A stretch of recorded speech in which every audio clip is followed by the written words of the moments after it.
quality school. You will find true friends and teachers who cares, and relationship that builds on trust, love and understanding. Come join us here at CSB, and together let us share our talents and develop the skills for the glory of God. We are not an aliens, and try to make the world a better place. We should be a part of us. Together we can make the difference. Come join us here at CSB, and together let us share our talents and develop the skills for the glory of God. We are not an alien, and try to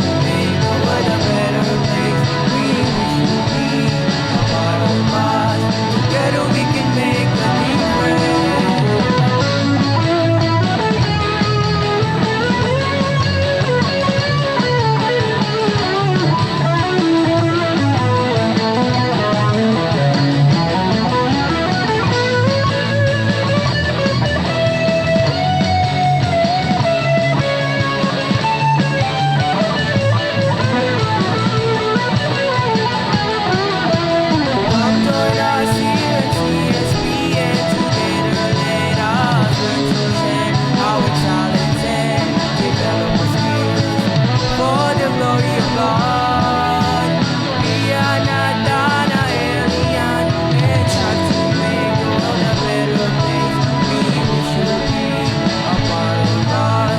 Together we can make the difference.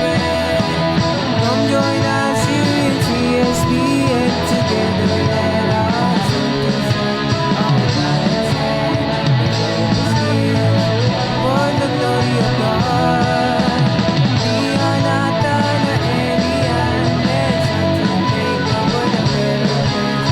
We wish you be a part of us. Together we can make a difference. Come join us here at CSB, and together let us learn to share our talents and develop the skills for the glory of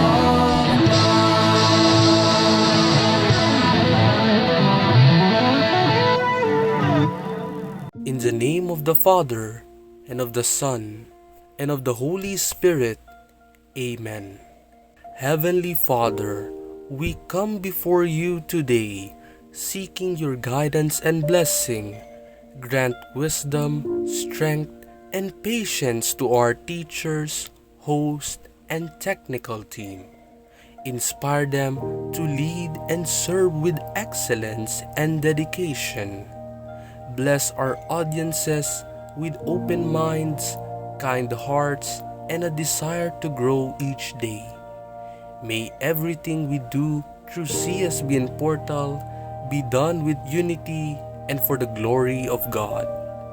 Keep us faithful, humble, and joyful in our work. In Jesus' name we pray. Amen. In the name of the Father, and of the Son, and of the Holy Spirit. Amen. The grace, love, mercy, and peace of Christ Jesus be with you and all your loved ones. So, welcome to another talk based on the sacred scriptures, no? In this program entitled Let God's Word Guide Us, part of the CSBN portal, a regular weekly online program of Colegio de San Bartolome de Novaliches and tied up with Radyo Maria Philippines, bringing Christ into your home. So for our talk, I have chosen a very important scripture passage from the New Testament. It is from the letter of the Philippians, chapter 2, verse 8. He humbled himself by being obedient to death. Death on the cross. So this is a very appropriate scripture passage to what the Catholic Church in the entire world is commemorating. We are part of the Lenten season and the celebration of the Holy Week. So, in the Holy Week, we will understand why Jesus had to be crucified on the cross. And this passage will help us understand and appreciate and value our Lord Jesus Christ Paschal mystery, His suffering that led to His death and eventually the resurrection. So first we want to go to why does Jesus need to humble himself by being obedient to death. How do we understand this? So in Philippians chapter 2, this is known by scripture scholars and theologians as the kenotic spirituality, a process of kenosis, emptying oneself, which was done by our Lord. He is the Son of God. He is divine. And yet, He chose to obey, become man like us in all things except sin, and humbly obeyed the will of the Father that led even to his death on the cross. But then it did not stop with the death on the cross, no? He was resurrected. But he had to undergo this process of kenosis, self-emptying. We can understand this fully well if we go back to the narrative regarding the creation of man and the fall of man. Because if we look back to the book of Genesis, the story of Adam and Eve,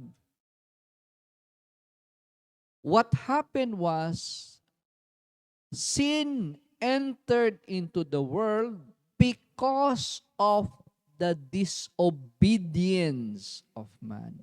Hindi sumunod sa kalooban ng Diyos. The instruction was very clear. For their sake, God told them, you can eat of the fruit of any of the tree of the garden in Eden, except the fruit of the tree in the middle of the garden. So there was a command, an instruction, because even the Lord Yahweh explained to them, because the moment that they will eat of the fruit of the tree in the middle of the garden, they will die. And yet we know the story. Did they obey? No. So disobedience led to the entry of sin into the world. And as a consequence of sin, the reality of death. They say, some theologians are saying that actually human beings were not created by God to die. We were created in His image and likeness. We are supposed to be eternal beings with eternal life.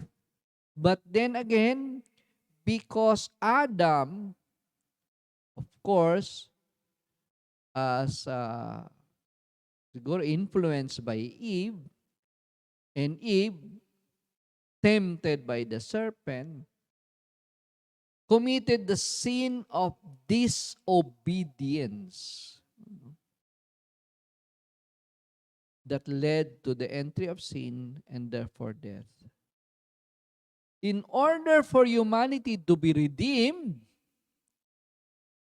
Jesus had to be sent by the Father. Because there was a consequence of sin, and the consequence of sin is death. And that is why Jesus had to be incarnated as man, the second Adam, pero this time, a man in all things except sin, and willingly obeyed the will of the Father, which eventually led to his crucifixion and death on the cross. And because of that, the gates of heaven were again open for humanity to be saved. In, with, and through Jesus, because of his suffering and death on the cross. Because he resurrected, and therefore all who will be united with him in that Paschal mystery, in that process of suffering, death, will also be resurrected with him. So that is the process of kenosis, self-emptying, so that God can glorify once again humankind. So I hope you have learned something from this talk, and we wish you, I personally wish you that during this Holy Week, take time to spend more in personal prayer, in family prayer, and in reflecting and meditating on the Word of God. Let God's Word guide us all.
Magandang araw po sa ating mga kalakbay at kasintorions dito po sa Colegio de San Bartolome de Novaliches, sa ating mga kaguruan na nasa mga kanya-kanyang tahanan po ngayon, at syempre ang ating mga mag-aaral, no, na kung saan man kayo namamalagi ngayon ay sana nasa mabuting kalagayan tayo with your parents, no? Ng ating mga parents dito sa CSBN at ang buong community family dito sa ating paaralang Colegio de San Bartolome de Novaliches, no? So muli tayong nagkakasama sa ating CSBN portal, no? At ngayon ay narito na tayo sa ating ikalawang yugto na usapang pagpapahalaga, your daily dose of good vibes. Yan. Okay. So habang papalapit at ngayon nasa ano na po tayo, no? Miyerkules Santo, no? Ginugunita natin itong Semana Santa na papasok na tayo bukas ng tinatawag na Paschal Mystery. The Passion, Death, and of course, the Resurrection. Yan. At tinaanyayahan tayong lahat ng ating simbahang Katolika na magnilay-nilay at magbalik loob, no? Hindi lang bilang isang tradisyon ito ng pagdiriwang ng Semana Santa, kundi bilang isang malalim na karanasang espiritual, no? So, ang ating paksa ngayon ay para sa segment na ito ay ano po yung importansya, the importance of spiritual and integrative participation in the Paschal mystery of Jesus during Holy Week, no?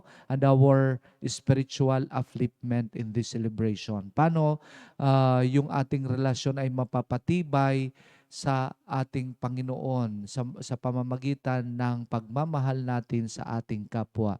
At huwag nating kalimutan ang ating pong essential question para makasali po kayo sa ating talakayan, ma-engage kayo sa ating pinag-uusapan. Ito po na nasa screen po nyo. No? Paano ko may sasabuhay ang Paschal Mystery? Usapang Paschal Mystery, yung kanyang sakripisyo, yung kanyang passion, yung pagpapakasakit, pagkamatay at muling pagkabuhay, no? Ang sakripisyo ng pagpapatawad, no? At muling pagbangon ni Jesus sa aking sariling buhay ngayong Semana Santa, sa pamilya, paaralan at pakikitungo sa kapwa. Yan po. Pwede kayong magsagot at sikapin namin mababasa ang inyong mga kasagutan dito sa ating tinatawag na essential question. So, lahat po ay pinaanyayahan na hindi lamang sa pag-alala, no? Sa paghihirap, kamatayan at muling pagkabuhay ni Jesus, kundi sa pakikibahagi na nakikibahagi po tayo ng buong buhay natin sa kanyang misteryo. Anong misteryo ito? Ng pag-ibig at pagliligtas, no? So, love and salvation. So, sa pag-unawa ng Paschal Mystery ay sinisentro natin ito, no, ng ating pananampalatayang Kristiyano, ang pagpapakasakit, kamatayan at muling pagkabuhay ni Kristo, no? Hindi ito hiwa-hiwalay na mga pangyayari, kundi iisang kwento ng pag-ibig na handang magsakripisyo para sa kapwa. Kaya nga po, yung pag sinabi nating yung gospel, no? Ang pag sinabi nating gospel, we are referring to the good news, yung salvation. Kasi ang nakapaloob doon ay Christ message and His life. Tapos yung fulfillment ng kaganapan doon sa kanyang pagpapakasakit, pagkamatay at pagkabuhay. Yun yung salvation. Kaya good news po, no?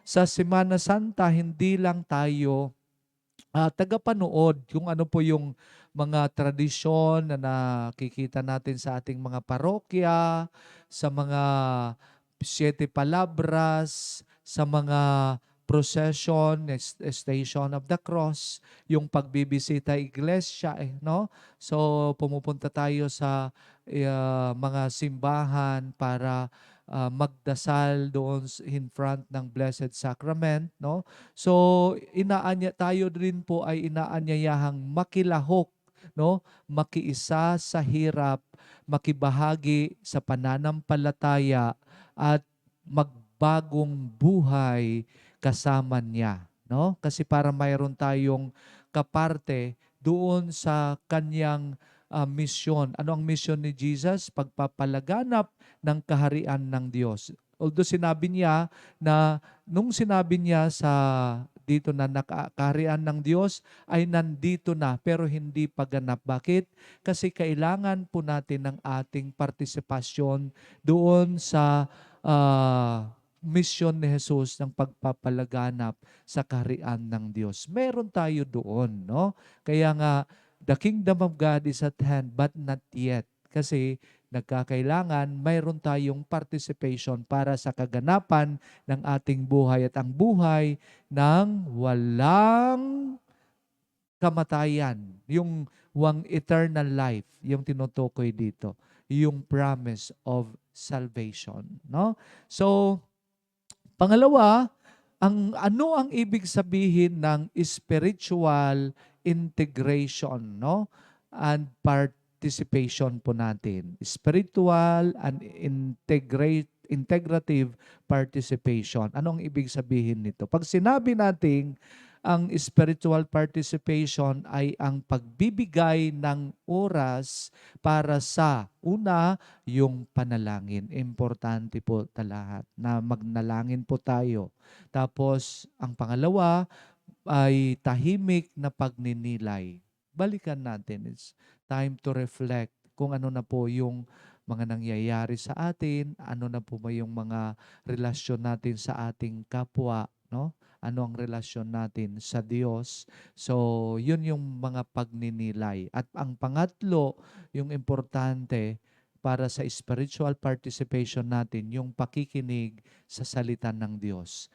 Pakinggan natin yung mga mensahe ng pag-ibig at yung ating pagbibigay ng alay ng Panginoon para sa ating yung salvation, no? Samantala, yung integrative participation naman ay ang pagdadala, no, ng mga aral ng Semana Santa. Ano po ito, no?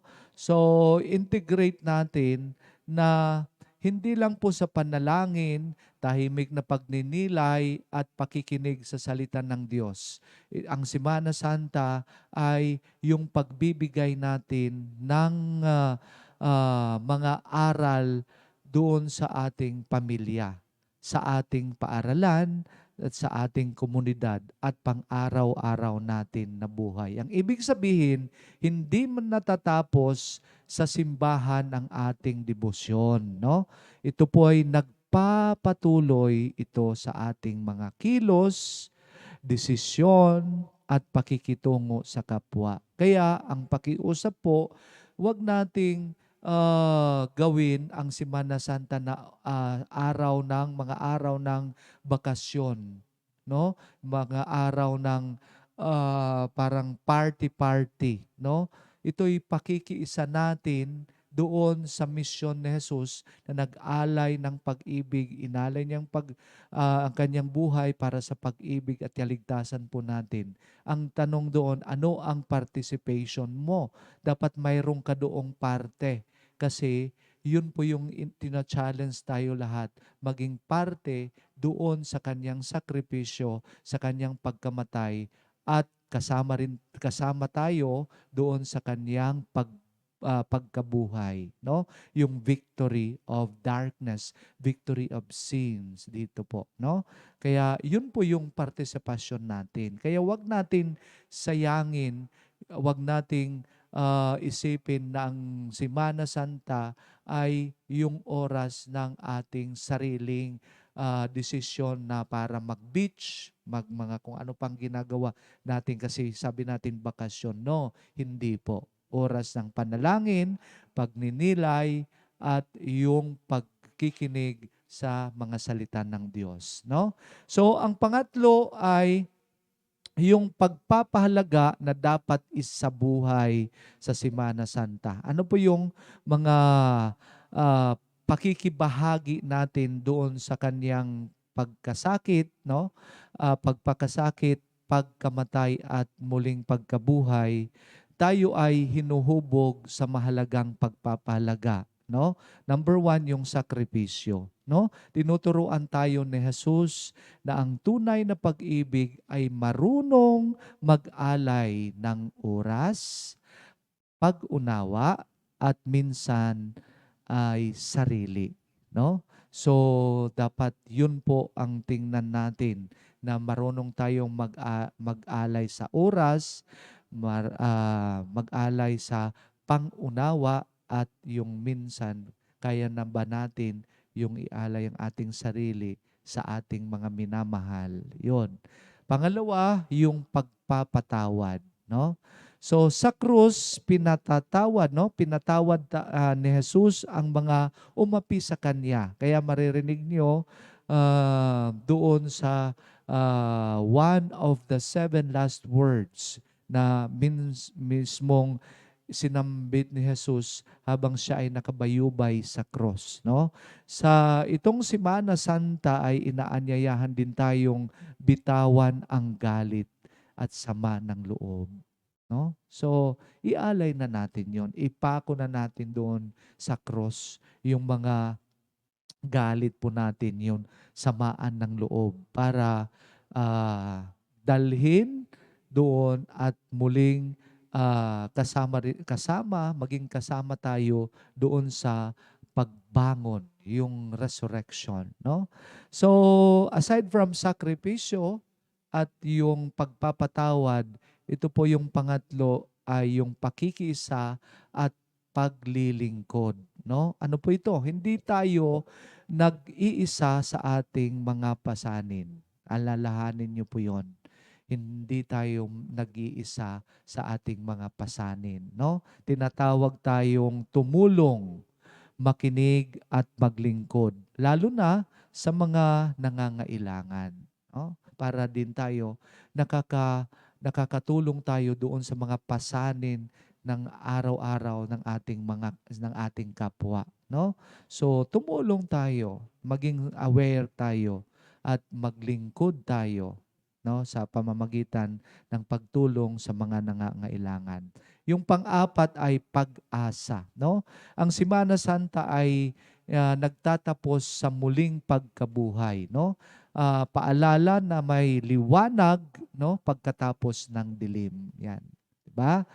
So total darkness, may bagong buhay matapos ang paghihirap, no? So dahil wala na po tayo sa oras, no? Ito na lang po yung ating pangwakas, no?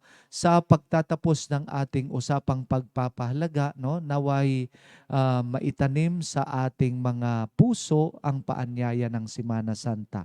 Hindi lamang alalahanin ang pagkasakit, pagkamatay at muling pagkabuhay, kundi isabuhay natin ito, no? At sa bawat sakripisyo, sa bawat pagpapatawad, at sa bawat kilos ng pag-ibig, nakikiisa tayo sa kwento ng kaligtasan ni Kristo, no? Nawa ang pagdiriwang ng Semana Santa ay magbigay sa atin ng panibagong lakas, panibagong pag-asa, at panibagong direksyon sa buhay, no? Maraming salamat sa inyong pakikinig at naway makatagpo tayong lahat ng tunay na muling pagkabuhay sa ating puso at buhay. Mapagpalang Semana Santa sa ating lahat.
Good day, everyone, and welcome to Matters That We Need to Ponder.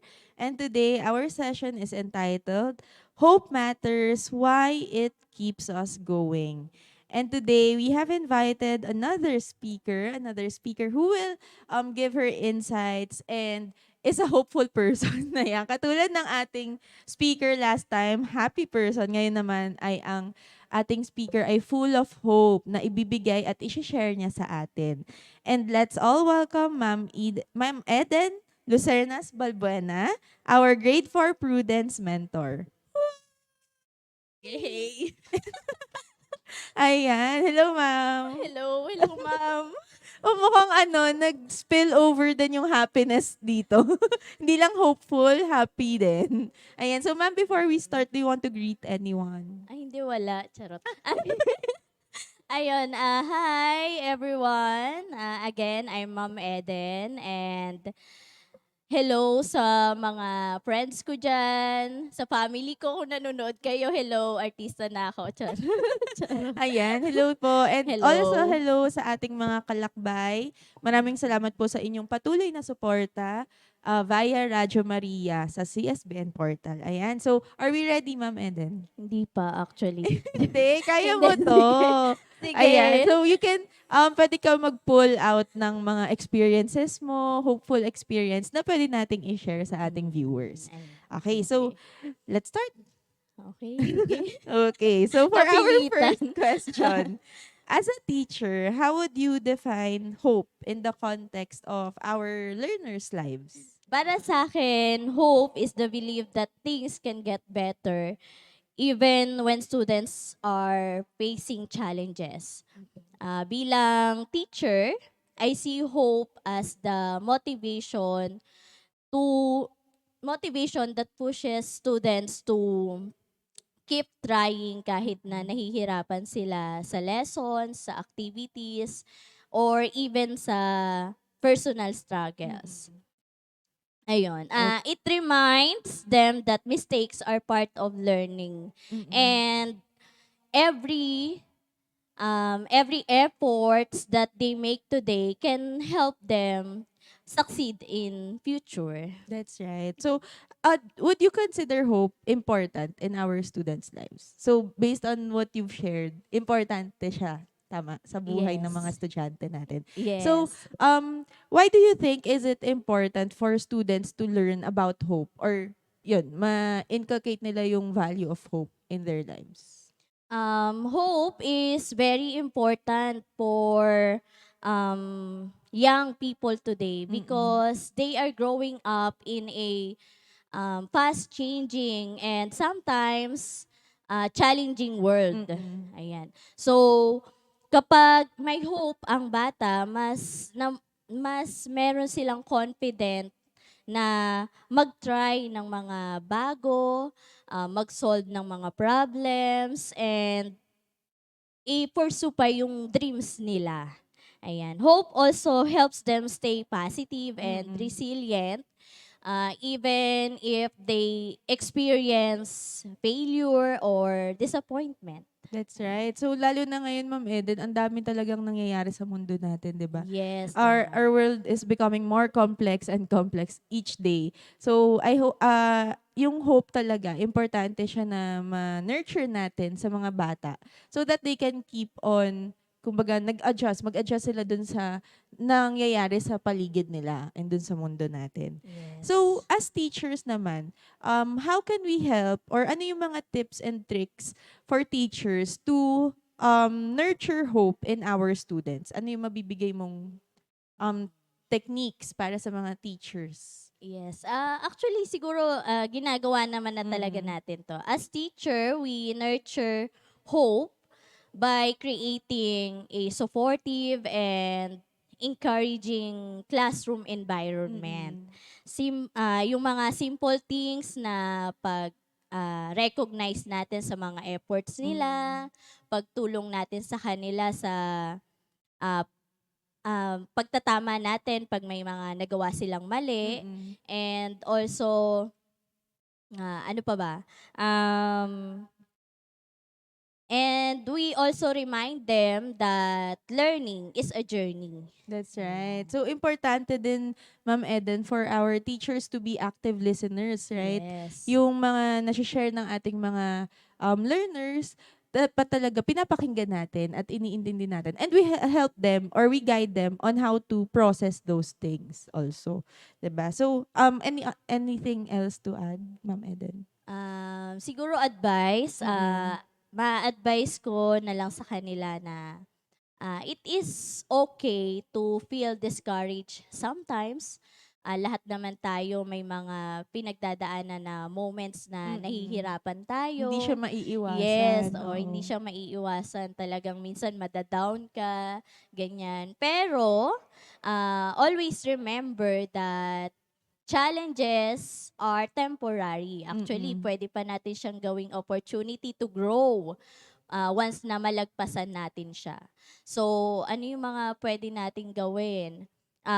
We can uh, take things one step at a time. Mm-mm. We can also ask help Mm-mm. when we need it.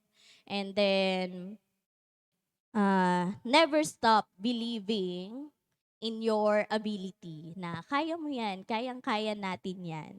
And then with patience, effort, and hope, um, you will eventually overcome the challenges or the difficulties. That's right. So talagang yung hope, pag yung may sense of hope tayo within ourselves, it's kumbaga ang laki niyang kapangyarihan, no? Yes. Para siyang power Mm-mm. na kaya nating gawin anything despite the challenges. Basta hopeful tayo, may pag-asa, kaya natin yun gawin at malalampasan natin yun. Tama. Yes. So now we go on to our fact or myth. Ayan. Familiar ka naman dito, Ma'am Eden. Yes. Sige. So meron tayong mga statement na kung fact siya, you can expound on it more. Kung myth naman, ano naman yung pag-debunk natin sa statement na yun. Okay? So maybe you can give your 2 cents about this statement. Sige. So for our first statement, having hope can improve a person's mental and emotional well-being. Having hope can improve a person's mental and emotional well-being. So for our audience, please try to reflect on this statement as well. Mm. Yes, Ma'am Eden. Ano po ang inyong take dito sa first Yes, statement? that is a fact. Mm-mm. Hope helps people maintain a positive mindset. So, Mm-mm. pag meron kang hope, ayun, malinaw, maganda ang nasa paligid mo, ayan, mas natutulungan tayong maging mag-improve ang ating Mm-mm. mental and emotional well-being. When someone believes that things can improve, they become less stressed and Mm-mm. more emotionally strong. Mm-mm. Hope gives people the courage to keep moving forward. That's right. It also helps us regulate yung mga overthinker, di ba? Parang Yes. pag may hope ka na nafe-feel, medyo nakokontrol mo na yung mindset yung mo. mindset Oo, or yung mga nararamdaman mo, your emotions as well. So that is a fact. So for our second statement, Ma'am Eden, parents play a role in building hope in young people. So is it a fact or a myth? This is also a fact. Of course, parents are one of the strongest influence in a Mm-mm. child's life. So, pag supportive ang parent sa mga gusto mo, sa mga ayaw mo, madaling ma-process ng bata yung kanyang mga decisions and action sa buhay. Ayun. Mm-mm. Oh, So, sa oo. future, mas madali sa kanya yung mag-desisyon at gumawa ng actions. That's right. So mahalaga din talaga, Ma'am Eden, yung role ng parents as well as ng teachers, 'di ba? Yes, Talagang oo. dapat nagtutulungan yung ating mga magulang at ating mga guro para matulungan natin yung kids natin, yung learners natin on how to navigate throughout this world. So for the second statement, that is a fact. Okay, and for our last statement, Ma'am Eden, hope can influence a person's future decisions and actions. I think you've mentioned this a bit earlier, pero care to expound? Is it a fact or a myth? Yes, that is definitely a fact. Mm-mm. Okay. So, hope shapes people see their future. Mm-mm. When students believe that their goals are possible, they become more motivated to study, work hard, and make better choices that will help them achieve their dreams. Mas mataas ang tiwala nila sa sarili nila Mm-mm. na kaya nila ito, kaya nilang gawin. Kasi nga, mataas ang kanilang hope. Oo, that's right. So, I think medyo ano din siya, no? Related din siya sa self-esteem na Yes. kung oo. nakikita niya na posible yung environment, kung supportive yung environment, posibleng Kung mabigyan. nararamdaman niya na Mm-mm. maraming naniniwala sa Mm-mm. kanya, ayan, Siya mas din mismo, tataas ang oo. confidence Yes. niya. And siya din mismo, mas magiging proactive siya when taking action with these decisions. Yan. Yes. So, that's it for our hope. But before I let you go, any key takeaways or advice for those people na siguro medyo nakukulangan ng hope, sense of hope, feeling of hope, ano yung ma-advise mo sa kanila, Ma'am Eden? Ayun, siguro we always pray. Hindi natin dapat nakakalimutan kausapin si God. And ayun nga po, kung kailangan ng tulong, if you really need help, don't hesitate to ask help from Mm-mm. your parent. Kung medyo nahihiya sa parents, sa friends, or sa close Mm-mm. friends, maghanap tayo ng pwede nating mahingan ng tulong. Mm-mm. And again, always remember to believe in yourself. Hindi ka man paniwalaan ng iba, dapat kilalanin natin yung sarili natin na kaya natin to, maniwala tayo. So, para mas mag-boost yung hope and also yung confidence natin sa sarili natin. That's right. Ayan. So, are you feeling hopeful today, Ma'am Eden? Bago kita Yes. pakawalan. Kasi eto, nalagpasan. Ayan. Tama naman, di ba? Yes. Oh. That's the, Thank you sa paniniwala sa akin. yeah, that's the exact, exhibit A ng Yes. being hopeful. Mm-mm. Kayang-kaya mong malampasan lahat ng challenges. Ayan. So, thank you, Ma'am Eden. Thank you, Ma'am Pat. Yes, for visiting us. And hopefully, hindi ito yung huli. Ay, Ayan. yun lang, Charisse. Oh, okay. Yes. So, please stay tuned for other announcements sa ating mga viewers. And ulit, marami pong salamat sa inyong suporta. Paalam! Thank you. Bye.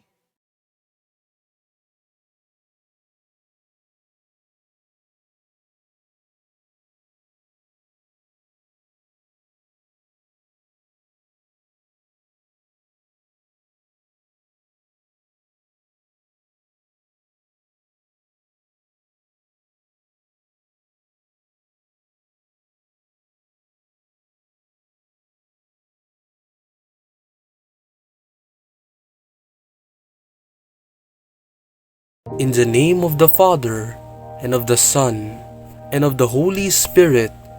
Amen. Heavenly Father, thank you for guiding us throughout today's program. We are grateful for the lessons shared and the efforts of everyone involved. Help us apply what we have learned in today's CSBN Portal program. Everything we learned today, we offer to you for the glory of God. Amen. In the name of the Father, and of the Son, and of the Holy Spirit. Amen.